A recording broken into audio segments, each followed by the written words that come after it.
Hello students, good afternoon. Most welcome to all you in the English की पाठशाला by are N sir.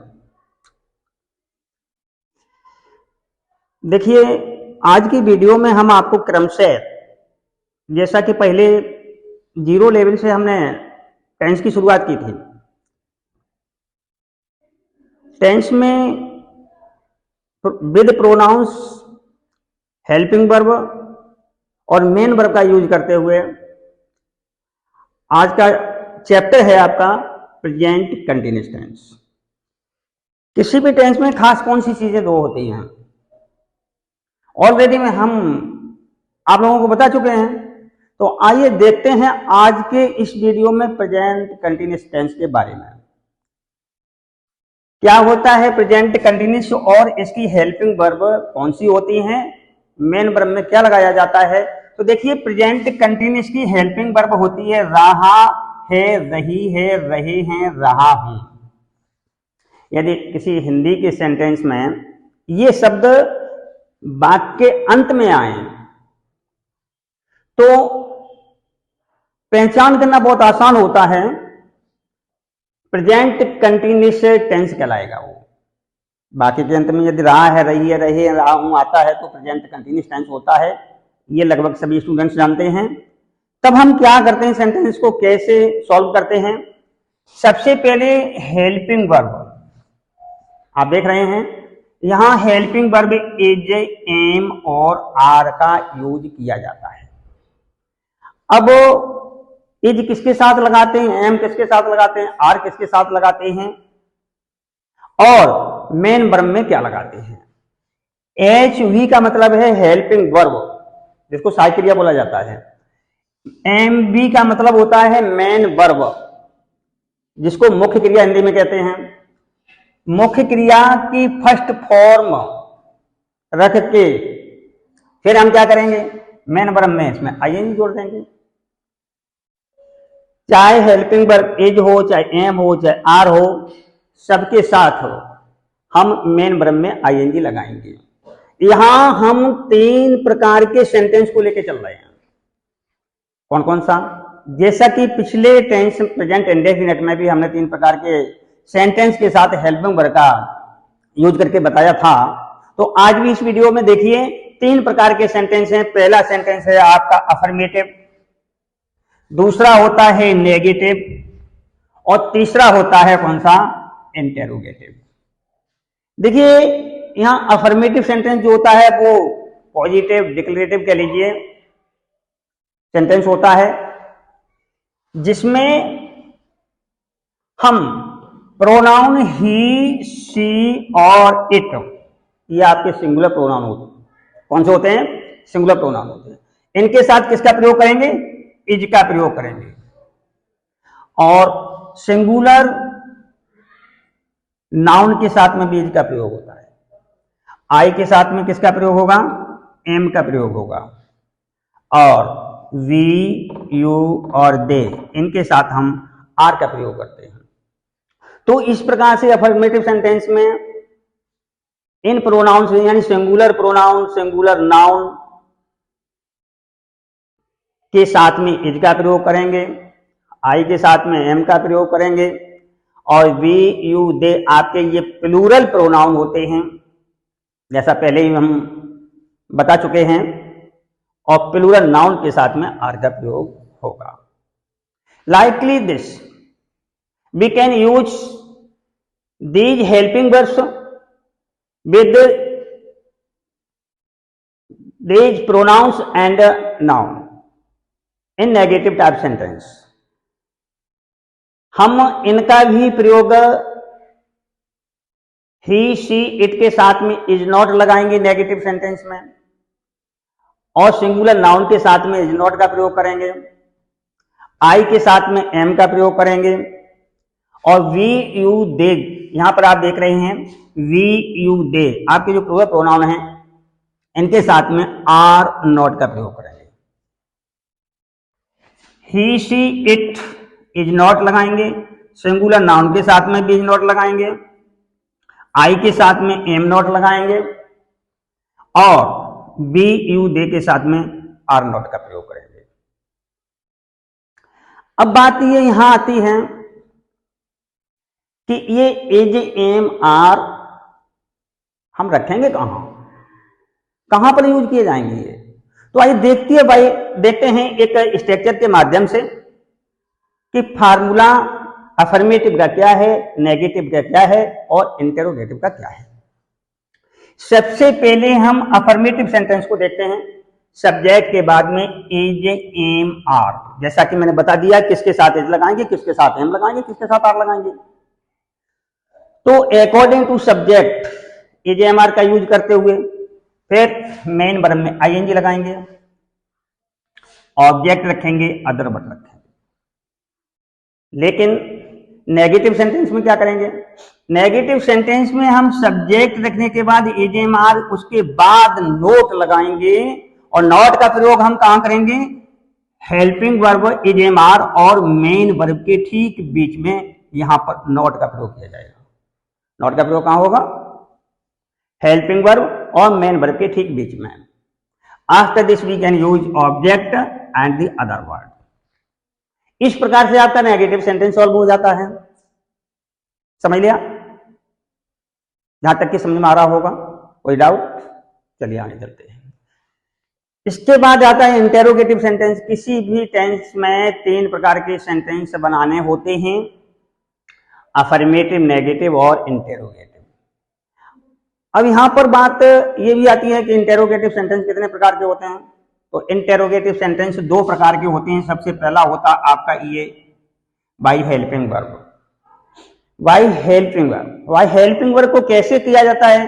तो देखिए यहां पर सबसे पहले इज एम आर का प्रयोग। जो हेल्पिंग वर्ब आपके इज एम आर हैं, उन्हें का प्रयोग हम we can use before the subject helping verbs according to the subject. यहां इज एम आर का प्रयोग हम सब्जेक्ट के अनुसार, सब्जेक्ट के अनुसार, सब्जेक्ट आपका सिंगुलर है तो इज लगाएंगे, आए है तो एम लगाएंगे, और अगर प्लूरल सब्जेक्ट है तो आपका आर हेल्पिंग वर्ब का यूज होगा।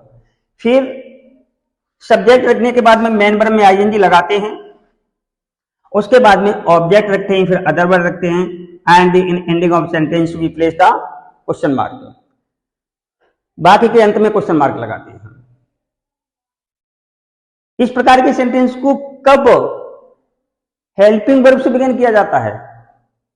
जब हिंदी का सेंटेंस क्या शब्द से शुरू होता है। किससे होता है? क्या शब्द से सेंटेंस शुरू होने पर। क्या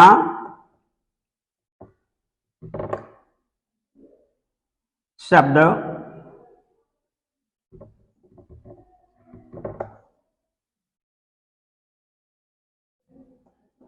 से वाक्य शुरू होने पर।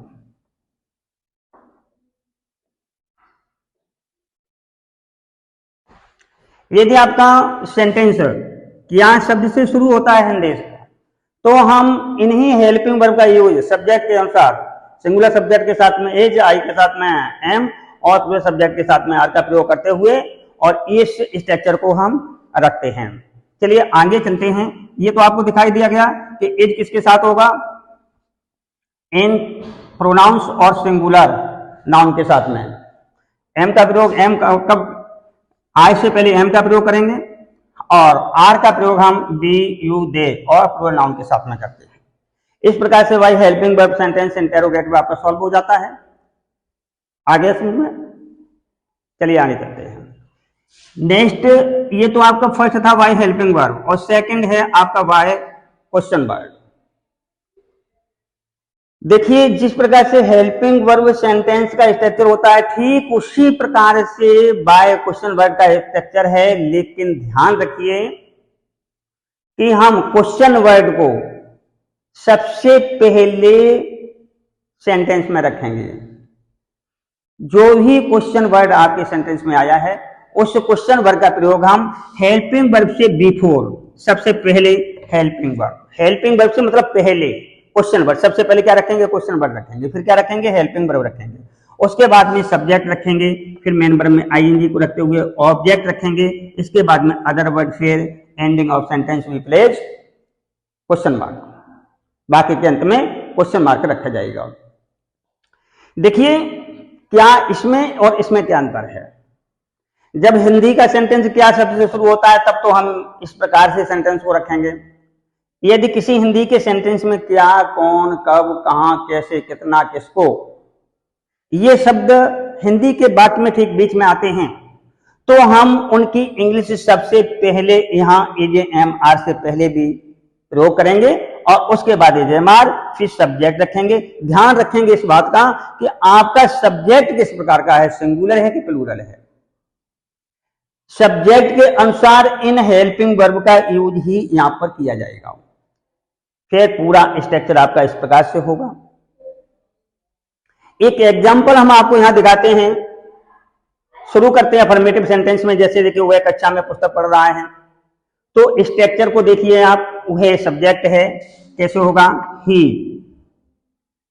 इसके बाद में है हेल्पिंग वर्ब है, ही के अनुसार ही आपका सब्जेक्ट कैसा है, सिंगुलर है, क्या लगाएंगे, इज, ही इज। फिर क्या लगाएंगे, मेन वर्ब। मेन वर्ब क्या है, पढ़ रहा। पढ़ना में क्या लगाएंगे, रीड में I N G, I N G. इसके बाद पुस्तक, ऑब्जेक्ट है आपका, क्या है, ऑब्जेक्ट पुस्तक, रीडिंग द बुक। फिर इसके बाद क्या है, अदर वर्ड। अदर वर्ड क्या है, कक्षा में, in the class.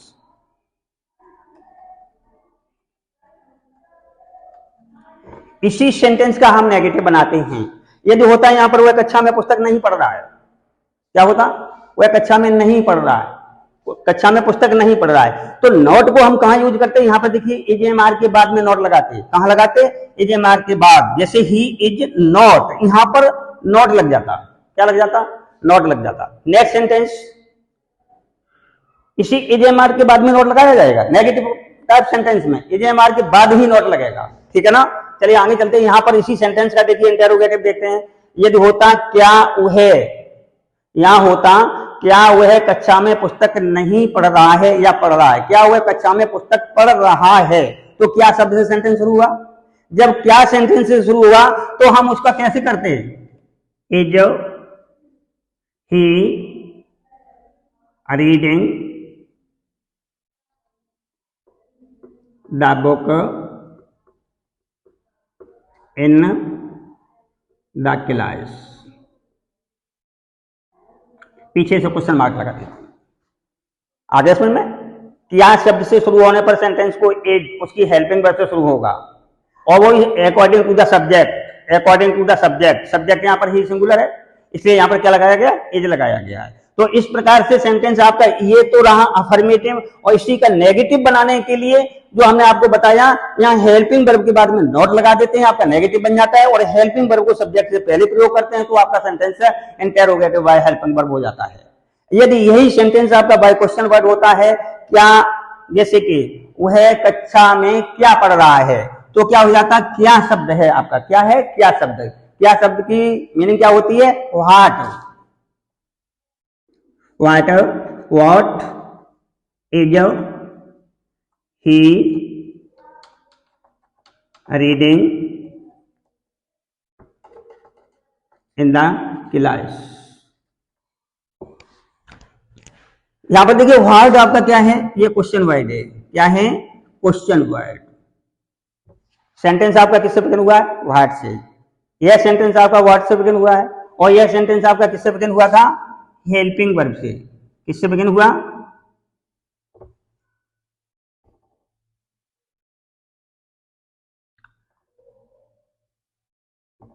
Helping verb से शुरू हुआ है।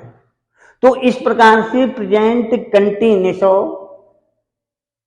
टेंस की हेल्पिंग वर्ब किस सब्जेक्ट के साथ में कौन सी यूज होगी और कौन से सेंटेंस का कौन सा स्ट्रक्चर है। 3 सेंटेंस अफर्मेटिव, नेगेटिव और इंटेरोगेटिव, तीनों के स्ट्रक्चर को एक्सप्लेन करते हुए विद एग्जांपल के ये आपका प्रेजेंट कंटिन्यूअस टेंस है। साथियों, वीडियो आपको कैसा लगा, किसी भी वीडियो को शुरू से एंड तक देखने पर ही उसका निष्कर्ष निकलता है, इसलिए वीडियो शुरू से एंड तक देखिएगा। Next video next tense present perfect की होगी। और इस वीडियो को देखने के बाद सब्सक्राइब करिए, जिससे कि आपको नेक्स्ट वीडियो की नोटिफिकेशन मिल सके। और लाइक करिए, शेयर करिए। Thank you.